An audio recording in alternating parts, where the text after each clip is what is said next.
Thinking of moving to Thailand in 2025? There are a few things that you need to know. I've been living here for a couple months now as a solo mom, so we're gonna chat about some things that I think you should know to save you time and some headaches.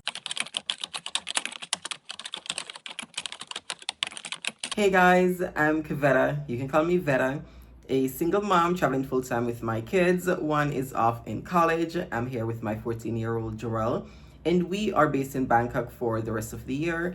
And then we're just gonna hop around as we used to.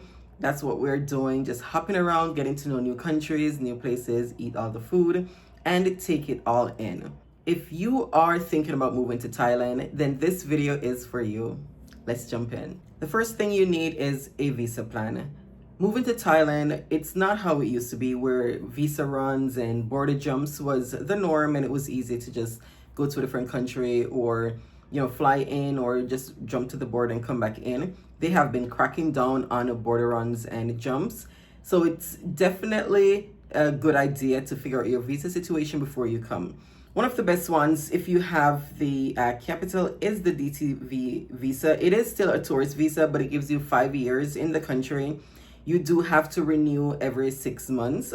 You can either renew or you can just hop out and literally hop back in. So you can buy a ticket to Vietnam, spend a day, or if you don't even want to leave the airport, get stamped out, stamped back in, and that's it. There's no limit or any kind of time that you have to stay out of the country before coming in on that visa. Just remember, if you're going to extend, if it's past 6 months that you're here, you will be a tax resident. We'll go over that, or I think I did go over that in a separate video, giving you info on not necessarily being taxed twice in the US and in Thailand. But it is good to know and realize that if you stay here, that could be a possibility. So you need to plan for that. The next visa is the education visa. Those are also getting a little bit of popularity and, well, a lot of popularity, but a lot of scrutiny. They have been cracking down on those also because people would just come on those visas. They never ever go to the classes or do anything because it was just easy. It was lax. But now they're like, okay, we need to know if you're actually learning Thai, if you're actually doing Muay Thai. And if you go and come frequently, they're going to start asking you questions like, why are you traveling that much and you're on a student visa or an education visa? So if you're on that visa, it is harder for you to leave the country. So if you're trying to use this as a base like we are, where you hop out, hop in, hop out, and just see other countries around Asia, it's not going to be the best one for you because you will kind of be landlocked to Thailand. If you're looking to get married, the marriage visa is also one. If you have a ton of money, then you can look into the elite visa. If you're over 50, retirement visa. So there's a couple that you just have to figure out which one fits your specific needs, desires, and what you can come up with. Cost of living in Thailand is pretty low compared to the US, but your lifestyle is gonna matter. I did a video on how much I spent in February. I am doing a new video also just to give you an idea of what it is to live out here. Just touching on lifestyle, my rent is 29,000 baht for a 2-bedroom, 2-bathroom, luxury condo, 20th floor, 2 seconds to the BTS, about 6 stops from the center kind of Sukhumvit area. So I'm in a good area, a little bit local, a little bit out of the smack dab in the middle. So I am paying a little bit less, plus it's 2 bedrooms and a decent size. While the rent is still the same, I spoke about the exchange rate that you need to take into consideration before also. I started paying, I looked back in Wise, it was right around $859. And the last rent I sent was $983. So the exchange rate moves. So that's going to affect your cost of living. So always plan to have a little bit extra. It might not sound like a lot, $50 more, which it isn't. But when you start thinking about the food, the electric bill, transport, everything that you were paying a couple dollars for, it did go up. So by the time you're done, you're probably up about $200 a month. So it's definitely something that you need to take into consideration. And of course, like I said, your lifestyle will impact how much you pay. The first month, I think I spent about $1,800. We weren't doing a ton. And I haven't calculated how much we've spent because if you don't, you don't. Don't listen to me, you guys. Calculate if you need to, but I just don't. I just watch what I'm doing. But we eat. I haven't been grocery shopping. We eat out a couple times a week. We order in a couple times a week. We have been doing movies every week because it's summer. Movies are out. Jarrell is like, oh my God, we gotta go to the movies. I've been doing girls' night out, but there's so many free things or inexpensive things that you can do, enjoy yourself. But if you're gonna come here and you're gonna go drinking, and if you're a guy, bar girls, and I'm not even gonna go through all that, but if you want to get Western things at Western prices in the Western tourist area, you're gonna pay for that. So keep in mind, yes, it can be inexpensive, but also consider the type of lifestyle that you will be living when you're here. We live an amazing lifestyle. I don't skimp on things, but I am conscious and aware of the things I spend my money on, so it works. Another thing you want to consider when you move here, or if you're thinking about moving here, learn a few words in Thai. Jarrell has been doing so much better, I think. He's learning. We can say a couple words, not anything crazy, but we can order certain foods. We can say if we don't want it spicy. If I see certain words, I know, okay, that's pork, this is beef. We can say hello, thank you, how are you, kind of the why greeting, all that. So learning just a couple phrases or words definitely help, because once you say something more outside of Swadika, they're like, oh my gosh, okay, now they're intrigued. And they are trying, they're going to see what else you can say. They're happy to know that you're learning their language and you're interested in their culture.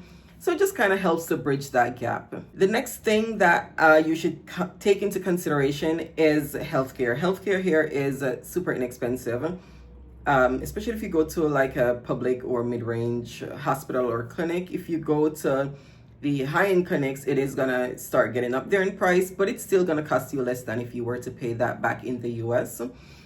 It is a wise idea to get insurance, and I will link below. I've talked about the one that we used before, so you can definitely check that out if you want. But insurance is definitely a must, I would say. And if not, like I said, it is pretty inexpensive, and you can get in to see a doctor almost immediately, a day, maybe the same afternoon if you call in or go in from the morning.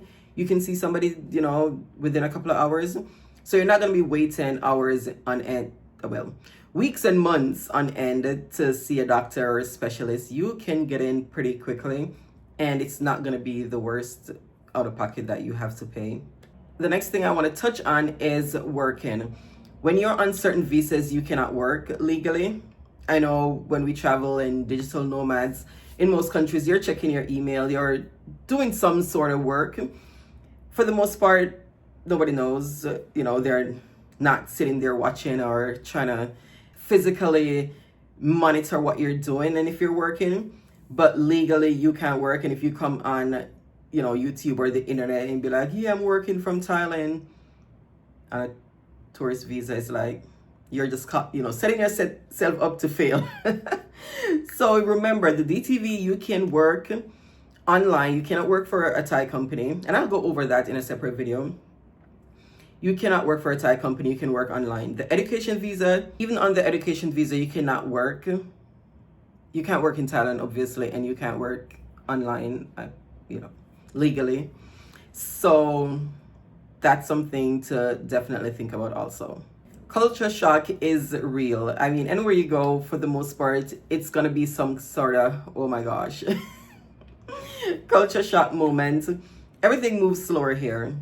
So I have, like with the apartment, they come in, they send out Juristic, which is like the management company. They will send line messages, and they'll ask who wants to get their room spray, bug spray monthly, or they'll tell you different things that's going on. So they'll say, okay, 2:00 is your spray, but you're gonna sit there and wait. I mean, so far they've been pretty good, but just know things go a little bit slower And they're more sabay, they're more chill. So they're not even gonna, rush certain things. So keep that in mind that, yeah, you want things to go like this. You're used to bap, bap, bap. Nah, they're like bap, bap, bap. And if you're thinking about coming to Thailand, remember there are cities outside of Bangkok. Everybody won't love Bangkok. If you're not into big cities and high rise and fast pace, traffic, all that, look outside of Bangkok. You can go down to Chiang Mai. Love Chiang Mai, beautiful. If you want beach, look into Hua Hin.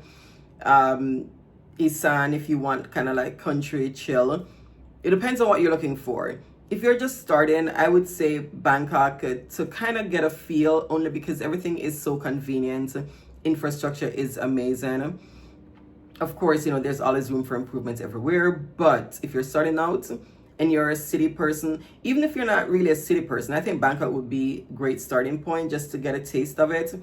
And then you can, kind of go into the country or the other spaces that you want. But definitely look into what the areas are, what they all offer, because then you're not going to find the same thing everywhere.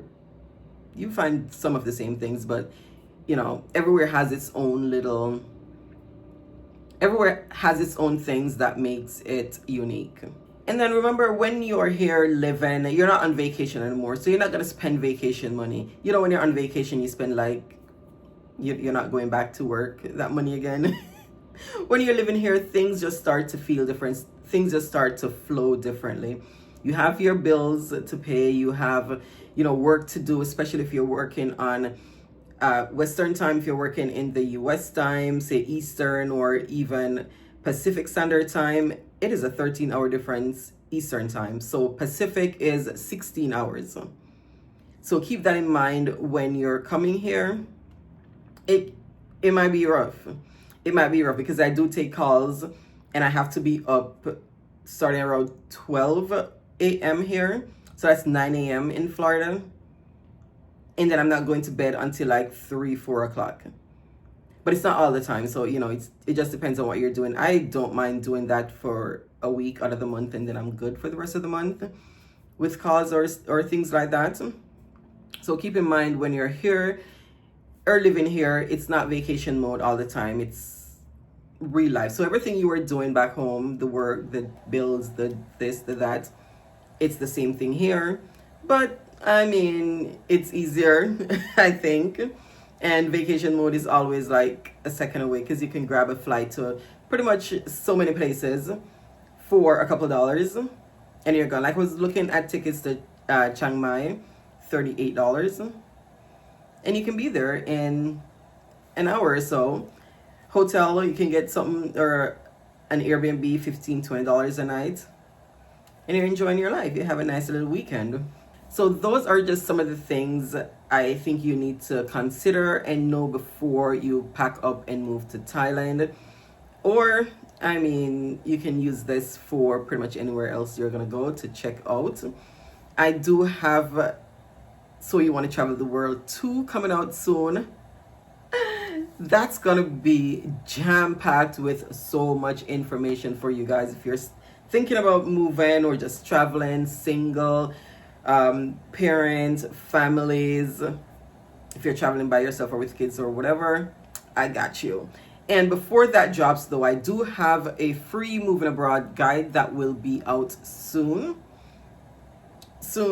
I hope. Yeah, soon. And it will just give you a roadmap kind of the things that you need to do while you're in the States or while you're back home to get you prepared for your move. Because some things you just don't think about. You're like, okay, I need to pack my things or I need to sell this. But there are some legal things that you might not think about. And these are some of the things that I didn't really think about before I left. So I want to make sure that you don't come without the knowledge that I wish I had before I left. If you want to see what day-to-day life is like out here in Bangkok, I've dropped a couple of videos, a day in my life and a week in my life, just showing you some of the things that we do, how we live, how we spend our time. So definitely go check them out. All right, you guys, that is it for now. Thank you so much for watching. If this video was helpful, go ahead and leave a comment. Let me know if you're planning on coming to Thailand, if you're planning on going somewhere else, and if any of these tips were helpful. Be sure to share, hit the notification bell, so when I drop other videos, you are the first to know. I'll see you in the next video. Bye.